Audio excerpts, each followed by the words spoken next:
بسم اللہ الرحمن الرحیم۔ ماہ اذا ختم ہو گیا اور ہم نے اپنے لباس کو بدل ڈالا۔ ہونا تو یہ چاہیے تھا کہ ہم اپنے لباس کے ساتھ ساتھ اپنی روحانی لباس کو بھی بدلتے۔ یہی محرم کا ہدف اور مقصد تھا، لیکن جیسے ہی محرم الحرام یہ ماہ اذا ختم ہو گیا، جو خواتین کل چادروں میں تھی آج بے چادر ہو گئی۔ کربلا کے میدان میں ظالموں نے بیویوں کی چادر چھینی تھی، لیکن یہاں پر آپ کی کسی نے چادر نہیں چھینی ہے۔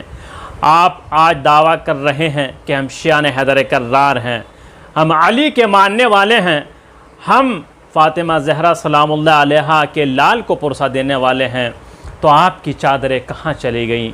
جہاں محرم یہ غم ختم ہو گیا، آپ کے سر سے چادر ختم ہو گئی، آپ پینٹ شرٹ جینس میں آ گئی ہیں۔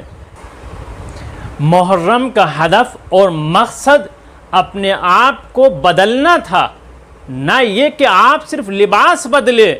محرم میں ہم لال کپڑے نہیں پہنتے تھے، جہاں محرم ختم ہو گیا لال کپڑے پہننے لگے۔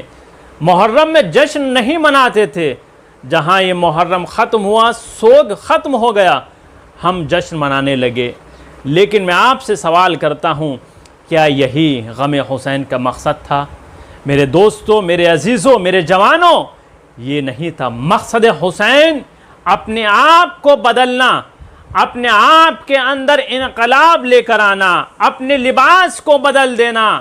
صرف لباس بدلنے کا نام محرم نہیں تھا، بلکہ اپنے عقائد کو، اپنے جسم، اپنے روحانی لباس کو بھی بدلنا ضروری تھا، جو کہ ہم نے نہیں بدلا ہے۔